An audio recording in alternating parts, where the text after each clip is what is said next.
Praise God. Isang sa blessed morning. Sa blessed morning po sa ating lahat.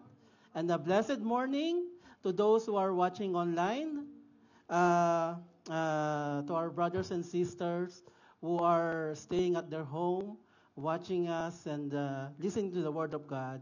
Isang mapagpalang umaga po sa inyong lahat.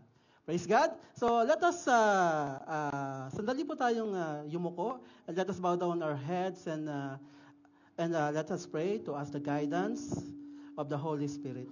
Now let us pray. Our Father in heaven, blessed be your name. Oh, thank you, O Lord, for this wonderful day that you gather all of us today to listen to your message. I pray for your guidance and your wisdom that I can deliver your message with boldness and clarity. Hide me in your presence so that they can see only you and all the glory in it. I pray for my brothers and sisters here today to open their hearts, to open their mind, to receive your teaching today with gladness and an intention to learn and apply it in our daily lives. Bless this service, O Lord, that it may be that you will reveal to us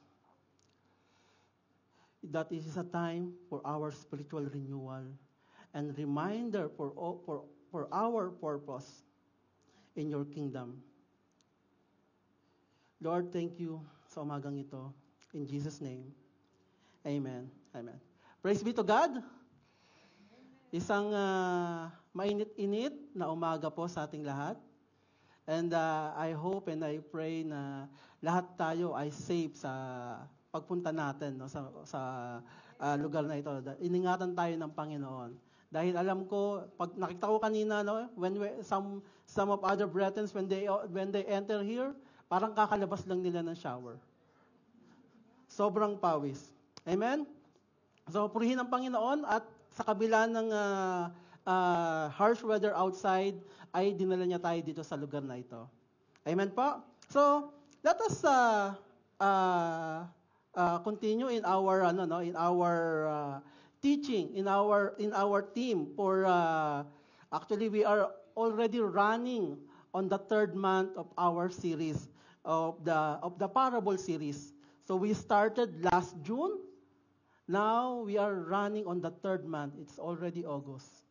Napakabilis ng panahon. Di mo mamalayan, 3 buwan na pala ang lumipas simula nang tayo ay nag-start sa ating parable series. And before we knew, we are already preparing for our anniversary. Purihin po ang Panginoon. So, last week, our Pastor Al delivered us the message of the Lord from Mark 4, verse 26 to 29. This is the parable of the growing seed. Amen? Sino po yung mga nandito? I know nandito kayong lahat last Friday, no? So the parable of the growing seed. And titled as, Seed on the Ground, Rain on the Way.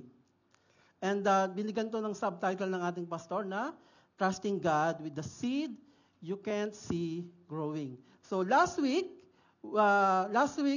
we learned how the words of God works to those who receive it.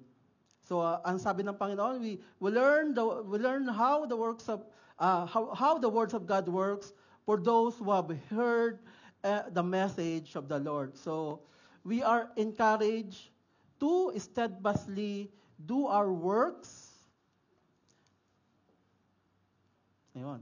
We are encouraged to steadfastly do our works or mission to share the gospel.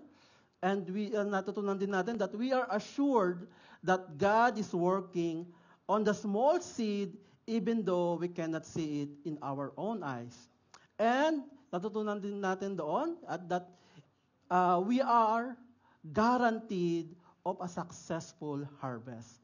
So, ang sabi po ng natutunan po natin last week, ang sabi ng turo ng Panginoon through Pastor Al, so the gospel seed still has life, so keep sowing, keep sharing, and keep praying. Praise be to God. So Now, from this, for today, ang tuturo naman sa atin ng Panginoon ngayon ay makita natin in Luke chapter 13, verse 6 to 9. So this is the parable of the barren fig tree. Ang subtitle po nito, it's a reflection of our purpose. Amen? Praise be to God. So, before Jesus Christ, bago niya ito itinuro dun sa kanyang mga disciple, dun sa kanyang mga listener, ay binigyan muna ng importansya ng Panginoon sa Luke 13 verse 1 to 5, the importance of repentance, of true repentance. Because at that time, yung mga Israelite, they are already being complacent. They are sure that they will be saved. But our Lord Jesus Christ rebuked them, remind them that unless that there is a true repentance, unless that you produce fruits, unless you transform, you also be perish. Ikaw rin ay magpe-perish. So ngayong umagang ito, let us look at Luke chapter 13, verse 6 to 9. Basahin po natin. Basahin po alternately. Unahin ko po. Okay. In verse 6 said, "Then he told this parable. A man had a fig tree growing in his vineyard, and he went to look for fruit on it, but did not find any." 7.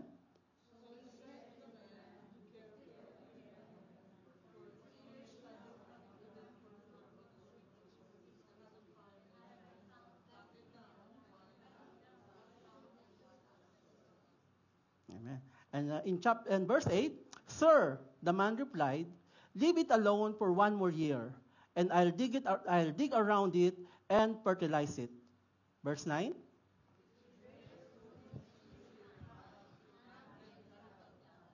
Amen. So, in this parable, the parable of the barren fig tree is a powerful illustration of God's patience and urgency of repentance. This parable highlights God's desire for fruitfulness in our lives. And it's also a reminder, it's also a warning that there is a consequence in spiritual barrenness. Or pag tayo ay hindi namumunga, pag tayo ay natutuyo. So this parable emphasizes that God offers a second chance, but there is a limit to His patience. And all of us need a genuine repentance and transformation. Amen? Amen. So, ihanda po natin yung ating mga puso to examine ourselves.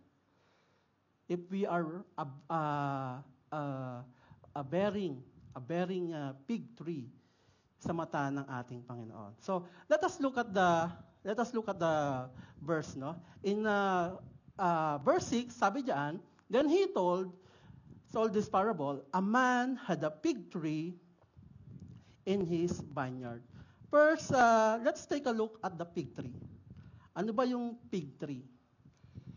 So the fig tree in the Old Testament, in the Bible, is often symbolize the nation of Israel. It symbolizes prosperity, it symbolizes peace, it symbolizes victory. A fig tree, ito yung fig tree na namumunga. It symbolizes the nation of Israel. In fact, in Hosea, if you are reading the Bible, mostly the nation of Israel or the Israelite people, it was always compared to a fig tree or a vine tree, or a vine, or a grape tree. So in Hosea chapter 9, verse 10, ang sabi diyan, "When I found Israel, I was like finding grapes in the desert. When I saw your ancestor, it was like seeing the early fruit of the fig tree." So, ang fig tree po, it symbolizes Israel, the nation of Israel, and even its people. Now, in the parable, it's mentioned about the barren fig tree. So, ano naman ang sinisimbolize ng barren fig tree dito sa ating pinag-aaralan, dito sa mensahe ng Panginoon? The barren fig tree represent the unbelieving Jews at the time of our Lord Jesus Christ. The people who heard the message and followed Jesus Christ but failed to repent and become fruitless. Those people na naririnig na nila yung mensahe ng Panginoon, they see all the miracles and the sign of the Lord, but still there is no transformation in their life. Ito yung tinutukoy na barren fig tree. Hindi sila namumunga. So, balikan natin, no? Let us look back. Sabi diyan, the fig tree in the vineyard. So, the fig tree in the vineyard. So, hindi ito yung fig tree na basta lang naligaw, na basta lang tumubo. The fig tree is planted in a vineyard for a purpose. Hindi lang siya basta naligaw doon at tumubo. But siya ay tinanim doon dahil meron siyang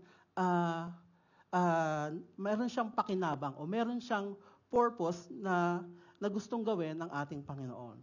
So when I'm searching, it is customary sa isang ubasan na nagtatanim sila ng isang puno sa gitna ng farm. Because there is a purpose. Bakit nila nilalagyan ng puno sa gitna ng farm? And particularly in the early times of Israel, they are either they will plant a pomegranate tree or a fig tree, but mostly a fig tree. So bakit sila why they are planting the fig tree?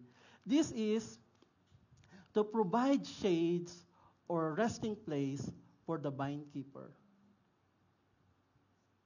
Kapag napapagod na yung vine keeper, kaka-prune or kaka-harvest dun sa diyan sila nagpapahinga. Diyan sila nananatili. And also, to benefit from the fertile soil of the vineyard. So, ang vineyard na ito ay nakadesign sa mga ubas. But there is excess benefit of nourishment, of water. At alam niyo yung yung ugat ng puno ng vine tree, it reach out. Mahaba yung kanyang nararating. And it benefit doon sa fertile soil ng land. And lastly, its main purpose, because fig tree is considered as a fruit tree, so its main purpose is to provide fruits for its owner. Amen? So inilagay ang fig tree na doon sa vineyard because it served for a purpose. God expect the tree to bear fruit. Katulad din sa atin, Katulad tayo na naandito. Tayo na tinawag ng ating Panginoon. God put us here with a purpose. Tayo yung mga fig tree na ito. Tignan nyo nga yung katabi nyo kung mukha bang fig tree.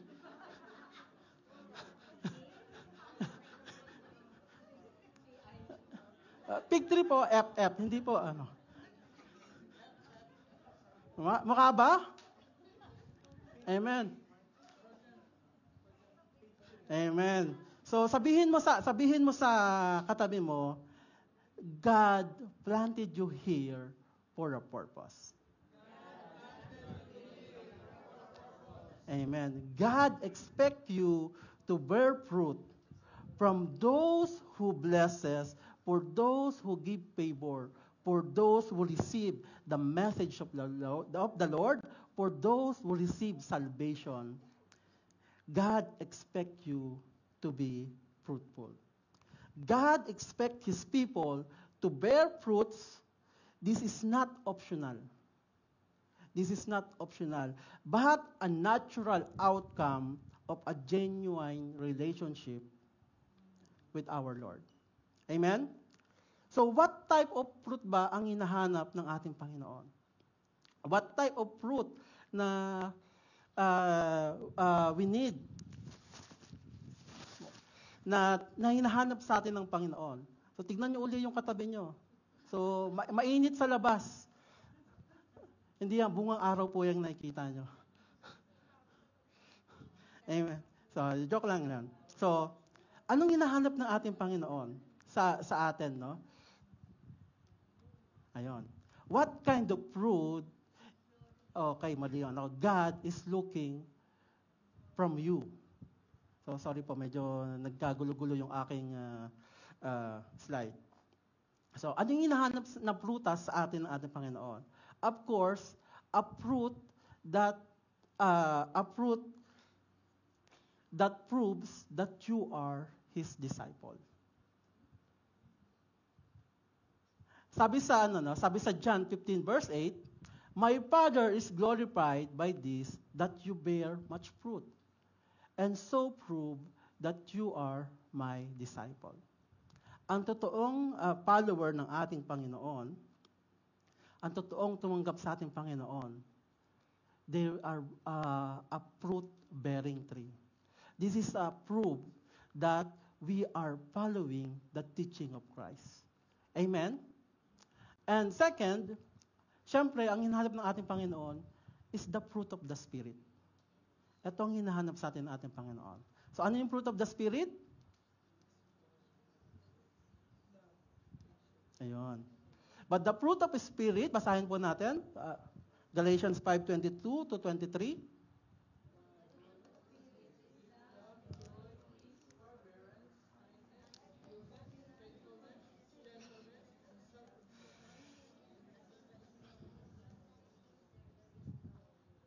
Amen. So, ito yung hinahanap sa atin ng Panginoon. This is the fruit of transformation. This is the fruit na nagpapakita sa atin na hindi na tayo yung ating dating sarili. But we are now a new creation. From a barren fruit tree to a fruit yielding fig tree. Tayo ay namumunga na. Amen? So, kaya kapag dumating ang ating Panginoon, titignan niya ang bawat isa sa atin. Are we bearing fruit for the Lord? So, tignan natin, no? Let us go back. Let us go to our verses. Chapter 13, 6b to 7a. Sabi niya, no? He went to look for fruit on it, but did not find any. So he said to the man who took care of the vineyard, "For 3 years now, I've been coming to look for fruit on this fig tree and haven't found any." So, kanina we tinignan natin yung yung fig tree. That is the first element ng in the parable. Now, we look at the second element. He is the owner of the vineyard. He is the owner of the vineyard. And dumating yung owner, nakita niya, pumunta siya dun sa puno, no? He looked at the tree at wala siyang nakita. When he arrives, nakita natin na tiningala, sumakat na yung leeg niya, kakatingala, kakahanap. Kasi yung fig tree po, yung bunga niya, nakatago sa mga dahon. Nakatago siya sa mga dahon. So siguro yung owner, no? The owner talagang, he's looking up, he's searching under the leaves, pero wala siyang makita. He did not see any fruit from this tree. So, sino ba yung owner na tinutukoy dito? The owner represents God. He is our creator. Amen? Siya yung naglagay sa atin sa lugar na yon. Siya yung nag-utos na itanim yung puno sa lugar na yon. At siya rin yung nagmamay-ari sa bawat isa sa atin. So nung dumating doon yung master or yung the owner, he came but he did not see any fruit. So anong klaseng puno ito pag hindi namumunga? A fruit tree that does not produce fruit is useless. Useless because it's categorized as a fruit tree. As a fruit tree. So, ang purpose niya ay mamunga.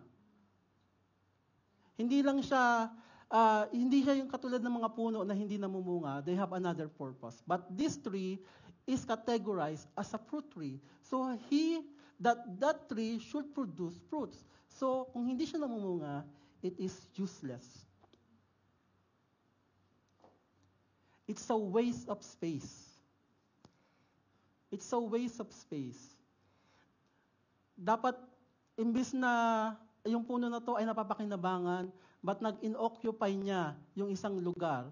That tree is occupying the space in the center of the vineyard. But it's still, there is no use. There is just wasting the space. Dapat pa, kung ibang puno ang tinanim doon, napakinabangan pa sana. And what else? A waste of time and resources. Imagine that fig tree it's benefiting from the fertile soil. Nakikinabang siya dun sa matabang lupa dun sa vineyard. He is taking up the resources, but still, hindi siya namumunga. It is a waste of space. It is a useless panggatong.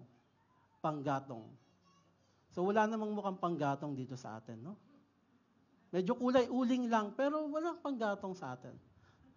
Amen. Praise be to Lord. Praise be to God. So, sabi diyan, for 3 years now, I've been coming to look for fruit on this fig tree. So, binanggit dito, no, 3 taon na. For 3 years now. Sabi ng owner. So, ano yung sinasabi, ano yung significant ng 3 years dito sa parable na ito? So, one of the obvious is it represent the year of Jesus Christ ministry. So, if you read the Bible, no, makita natin ng ating Panginoon, He ministered for 3 years. Amen? And also, the significance of 3 years is to align the parable to the law of planting and eating fruit at that time. Talagang ang ating Panginoon, napakahusay ng ating Panginoon at napakagaling. He is aware. Yung sinasabi ng ating Panginoon, no? Yung tinuturo ng ating Panginoon, teachings and parables, hindi niya hinahayaan na makakita ng butas yung mga Pharisees na sinasabihing mali yung turo niya. The significance of 3 years is to align the parable to the law of planting and eating fruit tree at that time. So in Leviticus 19, verse 23, sabi diyan, when you enter the land and plant any kind of fruit tree, regard its fruit as forbidden. For 3 years, you are to consider it forbidden and must not be eaten. So inaalay ng ating Panginoon yung kanyang turo, yung kanyang parable sa existing rules and law at that time. And also, this is the knowledge of the Lord because talagang si Lord ang creator ng all things, no? It is the maturity period of a fig tree. So a fig tree, kapag nagtanim ka ng fig tree, in the first 2 years, it is only expected to bear only leaves. So dahon lang ang makikita mo sa kanya. But, on its 3rd year, it is expected to start to show fruits. So mag-uumpisa na siyang mamunga. So, kung makita natin in parable, no, the owner is looking for a fruit. Tinitignan lang niya kung ito bang puno na ito ay namumunga na. So, the mention of these 3 years in this parable, it strongly suggests that this parable is intended to call out Christians who have been planted in the church for a long time and remain fruitless.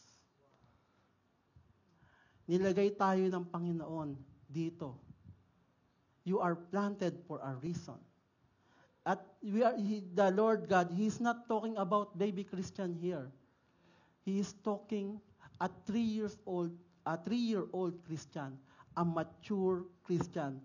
Those who have been Christian for a long time but failed to change their way of living. Those who are always present at every Friday and every activities, lifting their hands to the song of praise and worship. Those who listen to the words of God, to the message of the Lord, and responded, Amen! Sila yung mga nag-amen sa message ng ating Panginoon. But still live in a worldly pleasure. Paglabas nila sa lugar na ito, walang pagbabago. There is no change. Still living in sin. Still living in sin. These people, no, sila yung self-righteous, unrepentant, and self-proclaimed Christian. Christian is not just saying a word, but it is a way of living. It is pag tinawag kang Christian, it means you are living in a transformed life. Amen? So, this parable is intended as a wake-up call to those people. At hindi lang doon, para din sa atin.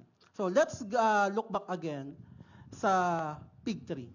So, ano ba yung kailangan ng isang puno or ng isang fig tree to bear fruit? What are the basic needs of the tree to bear fruit? So, ano muna tayo? Science muna tayo. So, ayun, water. Ano pa? Sunlight. Fertilizer. Okay. So, may nilista lang ako ditong 4. So, 4 na basic need ng isang puno na kahit hindi mo siya iwanan, mamumunga siya kapag meron siyang 4 na to.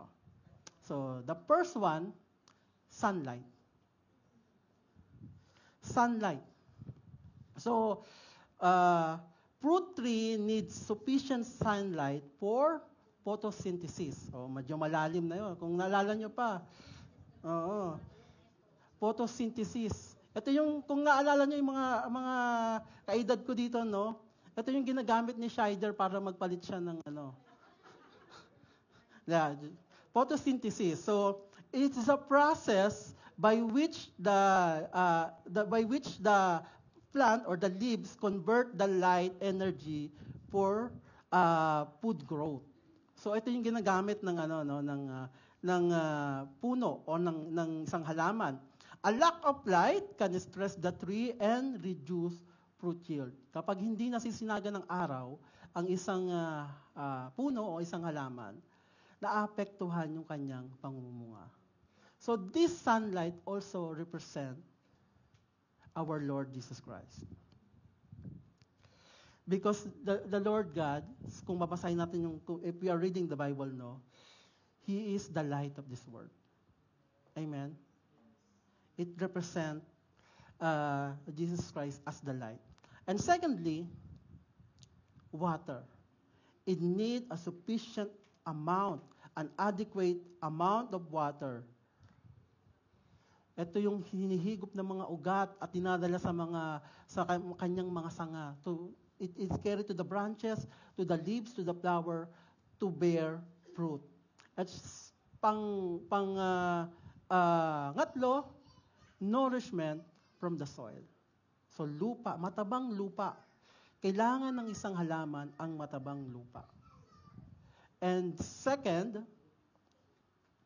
pollination. Pollination. Most trees required pollination either by insect, by wind, or other trees at the same compatible varieties to produce fruit.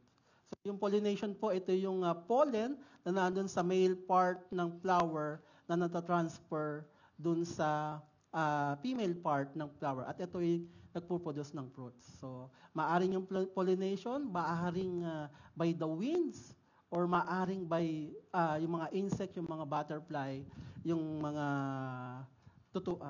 bubuyog. So, this vineyard is full of this.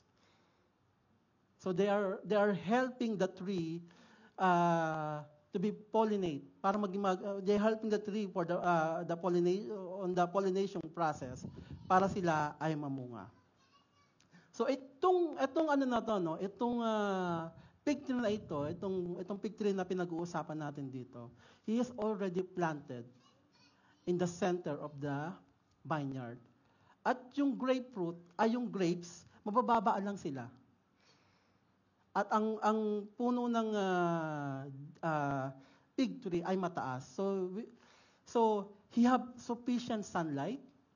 At syempre yung ano doon laging dinadidiligan. So he have sufficient water. At ang lupa doon laging binubungkal, laging pinifertilize. So this fig tree also receive enough nourishment from the soil. At sabi ko nga kanina, sa vineyard, maraming mga paru-paro, maraming mga bubuyog.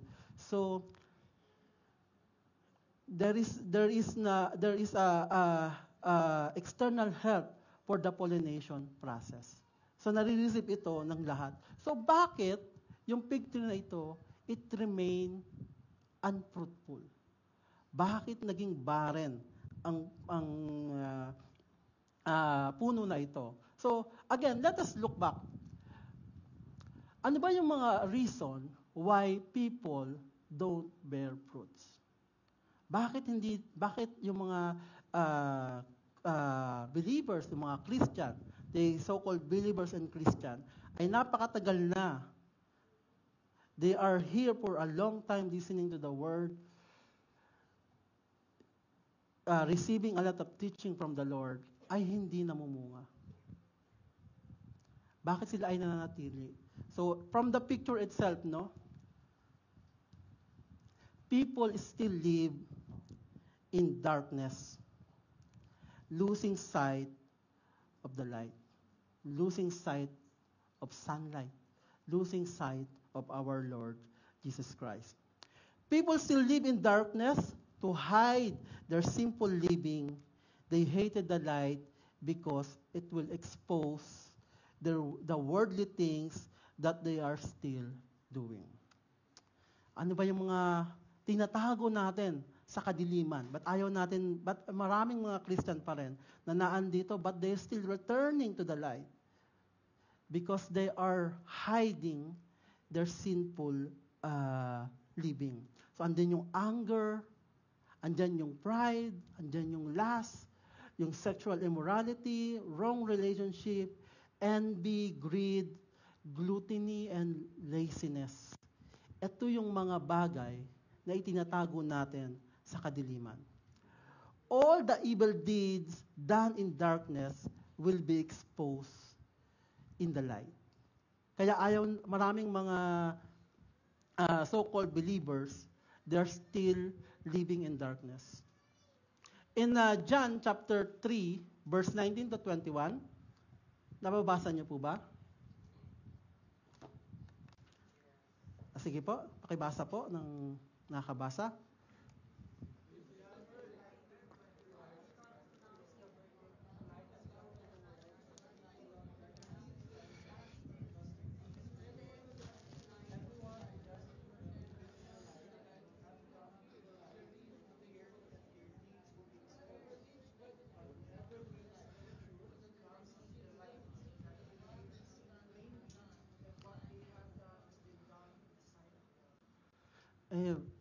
Amen. Sabi ng Panginoon, no? Everyone who does evil hates the light.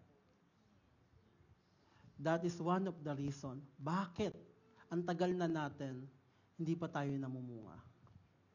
And Jesus Christ warned us that if we continue to live our life in darkness, a time will come that the darkness will overtake us. And it also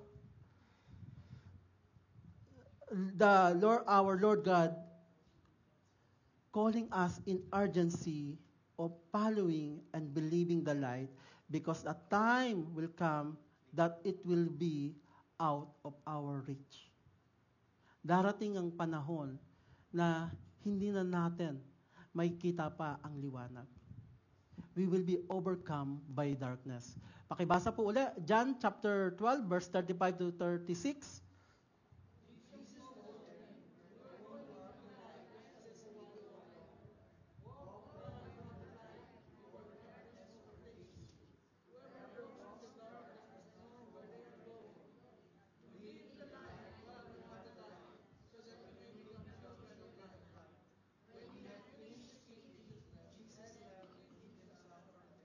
Amen.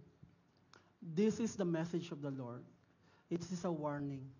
While we are still seeing the light, habang nakita pa natin ang ating Panginoon, reach out. Accept the light. Because kapag nanandili ka sa kadiliman, there will be a time na ma-overcome ka na and you will be beyond reach.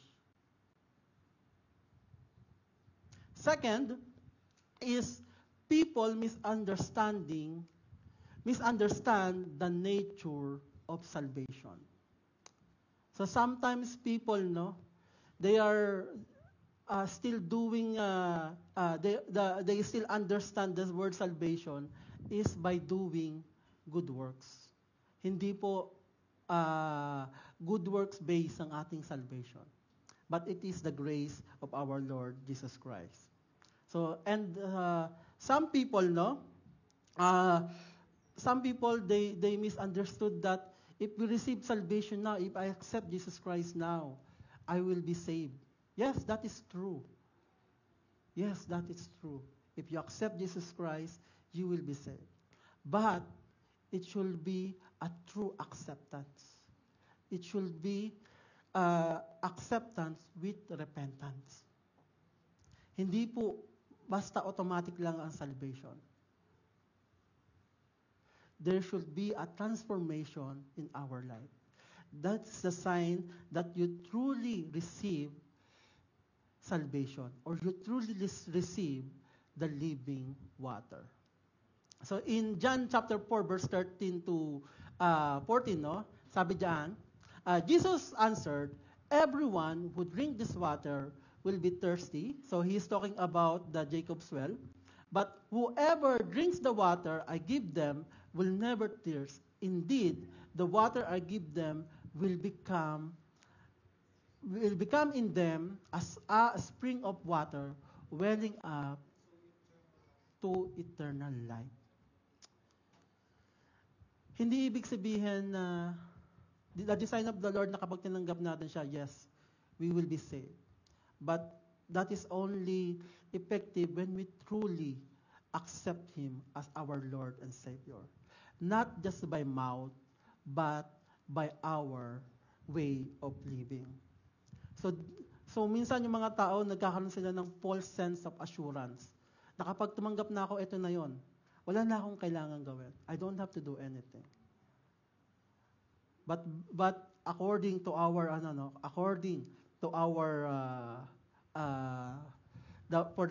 according to the message of the Lord today, that our Lord God will come and look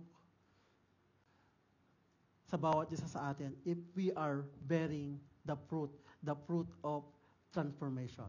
So, true acceptance of the living water will bring spiritual nourishment and transformation for those who truly believes and accept it. Salvation will lead to true repentance and turning away from the wicked ways of this world. Praise be to God. Number 3, pangatlo, reason why people don't bear fruit, because people surround themselves with ungodly people. Weed and thorns that steal the nutrient from you. Weeds and thorns, ito yung nag-ano ng mga tao sa paligid mo, mga ungodly people, that they are taking away yung teaching na narinig mo. Ito yung mga barkada mong yaya ng yaya sa inuman.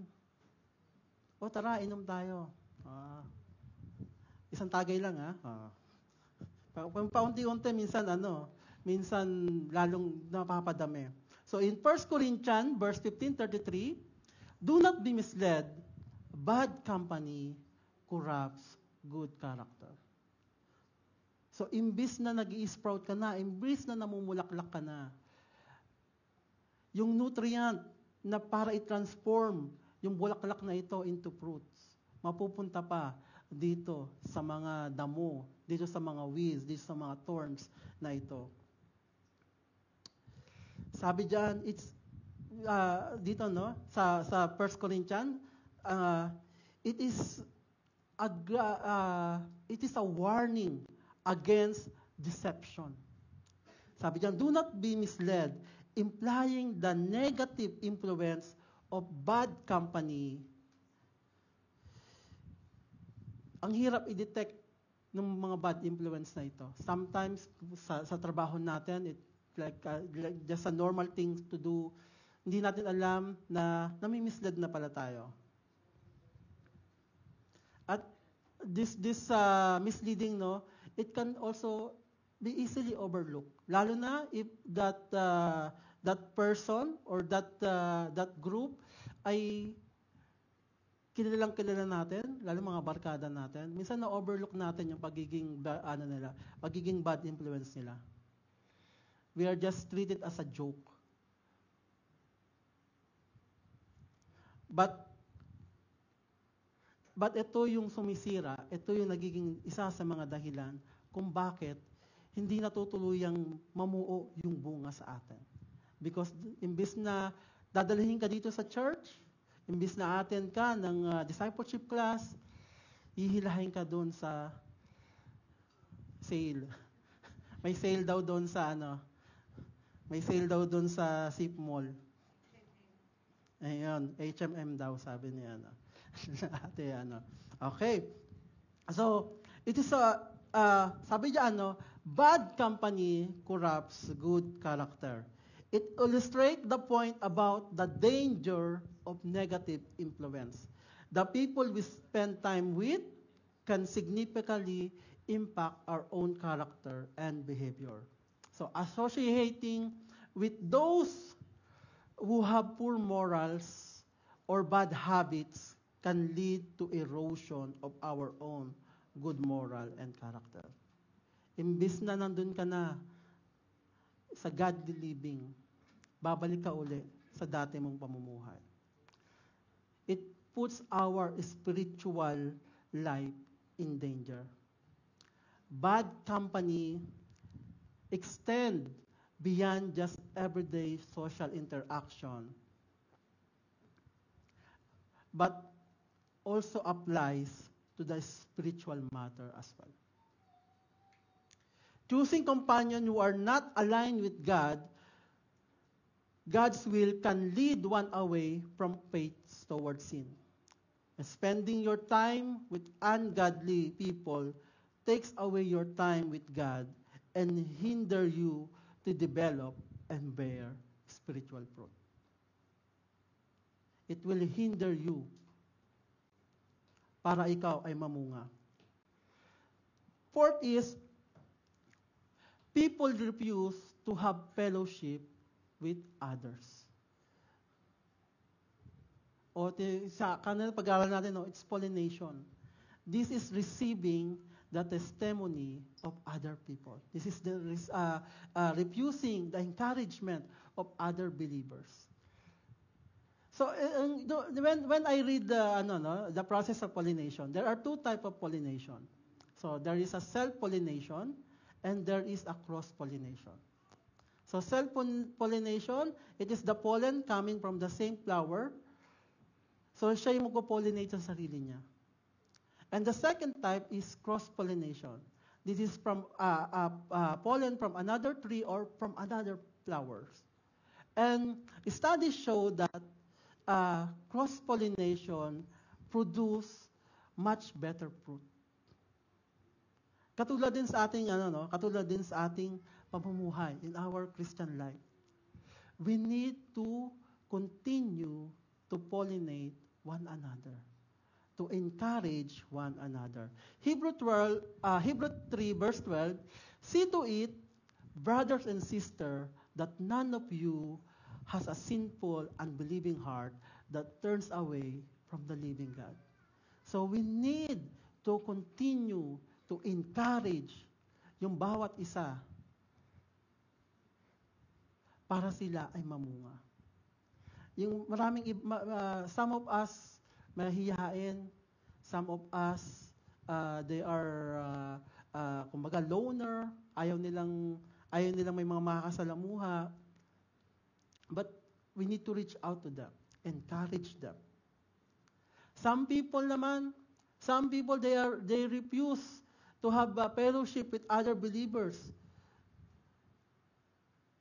Because the first reason, they're still living in darkness. They don't want to be exposed.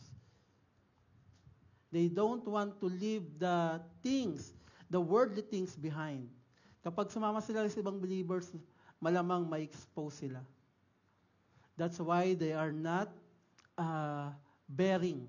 They are not producing the fruits of the Spirit. So these are the reason for unfruitfulness. And because of this, kapag hindi ka namunga, the Lord will say in 13b, sabi ba, basahin natin ng malakas. Nako. Cut it down. If there is no transformation in your life, if there is no fruit coming from you, you will be cut down. You will be cut down. Sabi kanina, fruit tree that does not bear fruit is useless. It's a waste of space, a waste of time and resources, and it's only good as a firewood. Panggatong. Okay lang sila panggatong. Matthew 3 verse 10. Pakibasa po ulit ng malakas.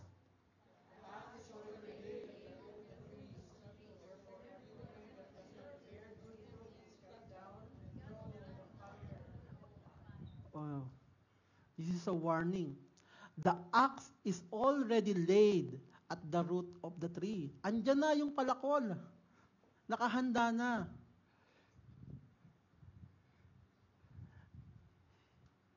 Therefore, every tree does not bear good fruit is cut down and thrown in the fire.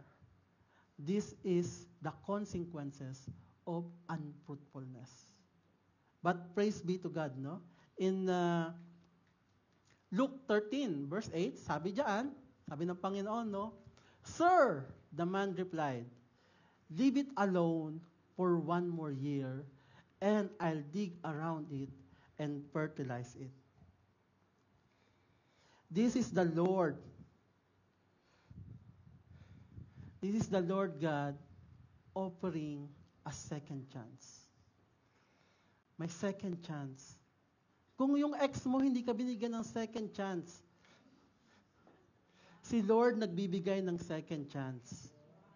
Praise God.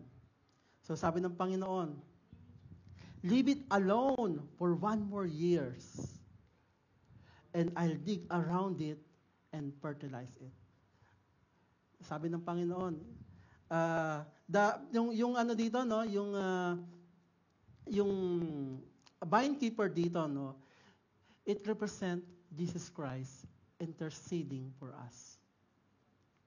Kasi ayaw ng Panginoon na ayaw ng Panginoon na mawala tayo sa Kanya. So He's giving us a second chance. So sabi diyan,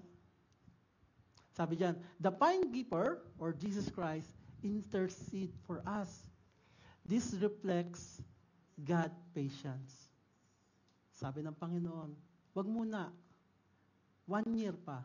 1 taon pa. I will personally tend to it. I will personally take care of it. Kapag hindi pa rin namunga, then so be it. This reflects His desire for all the people to repent and turn to Him. 2 Peter verse 3:9, sabi diyan, para ito ay mamunga. And secondly, sabi niyan Panginoon, and I will fertilize it. So, fertilization, it is Jesus Christ's effort to nourish believers through His words, through His teaching, and through godly company. Ito yung buong effort ng Panginoon para ikaw ay mamunga. So the parable underscore the need of a true repentance, which is turning away from sin, turning towards to God. Kasi ginawa ng lahat ng Panginoon para sa iyo. We are already condemned. We are all sinner. But the Lord God intercede for us. Ginawa lahat ng Panginoon. All the things that He can do to save us, He gave His life for us. That's why this message, this parable, encourage us to look to ourselves. Examine natin yung mga sarili natin. Let us repent through repentance. Hindi lang basta repent na, sorry Lord, but a true repentance. A full turning away from the wicked ways, from the worldly ways. And look, and let us go forward toward our Lord Jesus Christ. I-accept natin yung kanyang turo. I-accept natin yung kanyang will sa ating buhay. In that sense, tayo po ay sigurado na mamumunga para sa Panginoon. So sabi dito, no? In Luke 13 verse 9, sabi ng Panginoon, if bears fruit next year, fine. If not, then cut it down. So, sabi diyan, if it bear fruits next year, fine. Kung sa buong effort na ginawa ng ating Panginoon, at ikaw ay namunga, then it's fine. Ikaw ay safe. Ikaw ay ligtas. Ano yung fruit na tutubo sa'yo? A fruit of true repentance. Turning away from our wicked ways. A fruit of true transformation. You are now a new creation. Hindi na ikaw yung dating makasalanan, dating hindi namunga. From barren to fruit-bearing tree. And you will bear fruit that can be offered to our Master. You will have a fruit of a living sacrifice that we can offer to the Lord, sa ating Panginoon. And a fruit that glorify God. This is a reflection of God's goodness, a fruit that reflects God's goodness in grace in our life. Amen? And continuously, sabi diyan, if all the effort na ginawa ng Panginoon sa iyo, binungkal ka na, nilagyan ka pa ng fertilizer, at hindi ka pa rin namunga, if not, then cut it down. Cut it down. Wala nang third chance. Kasi binigyan ka na ng second chance. Wala nang third chance. Because bakit wala nang third chance? Because Jesus Christ already sacrificed Himself for you, but you did not believe it. Ginawa na sa'yo lahat ng Panginoon. Hindi ka pa rin nakinig at naniwala. No longer shall there be any fruits from you. So kahit na ano pang gawing effort ang gawin mo, sariling gawa mo, there is no chance to bear fruit again. Sabi sa sabi sa Matthew verse 21 verse 19, seeing alone a fig tree by the road, he came to it and found nothing on except leaves only. And he said to it, no longer shall there ever be any fruit from you. And at once the fig tree withered.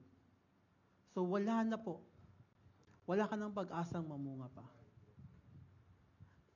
The fruit kung ano man yung fruit na tutubo sa'yo, hindi na po ito para sa Panginoon.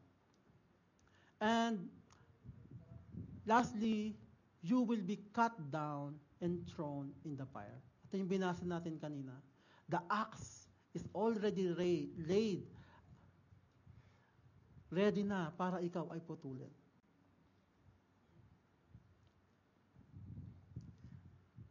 In Romans 11:22,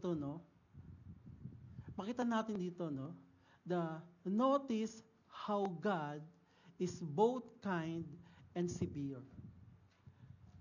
He is, basahin natin, He is, and He is, Amen. And,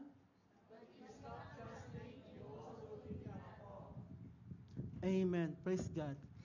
God is just. He is both kind and both severe. He is severe to toward those who disobey, toward those who is unrepentant, towards those who reject His teaching, towards who reject Him as their Lord and Savior. But He is kind to those who trust Him, to those who accept Him, to those who believe in Him. But, sabi ng Panginoon, ito ay para sa atin, but if you stop trusting, you also will be cut off. Praise be to God.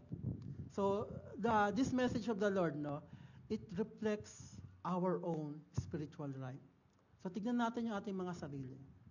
Are we a fruit-bearing fig tree? Are we making the most of the opportunities na binigay sa atin ng Panginoon, the blessing na ginawa sa atin ng Panginoon to bear fruit?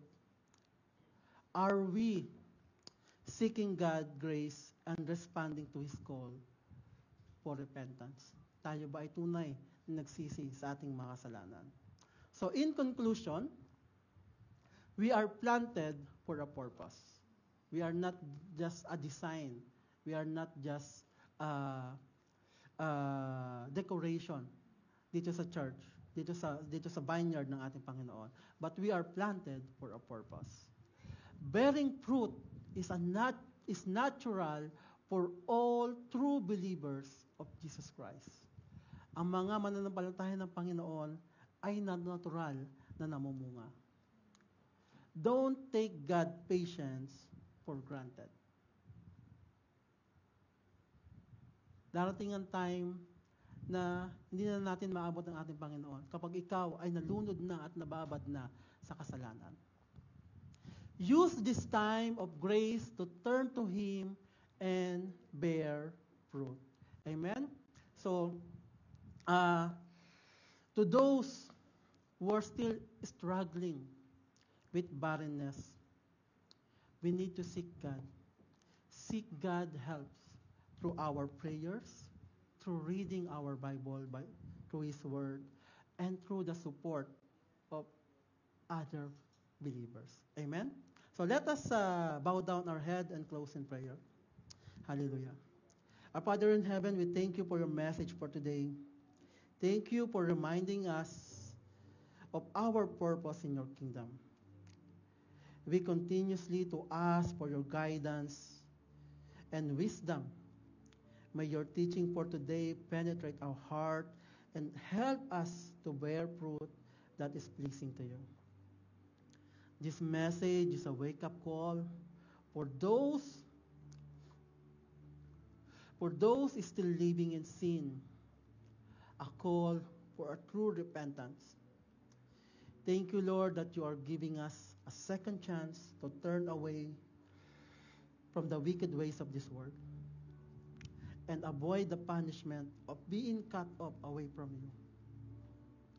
Thank you, Lord, for your grace. Thank you for your mercy. Thank you for the blood of our Lord Jesus Christ that cleanses us of our all transgression. May we continue to glorify you in all the things that we do. May all my brothers and sisters here in this place continue to abide in your teaching, so all of us here will bear much fruit that we can offer to you. We thank you, O Lord. In Jesus' name we pray. Amen. Amen. Sige po, tayo po ay magsitayo. And let us raise our hands at tanggapin po natin ang pagpapala.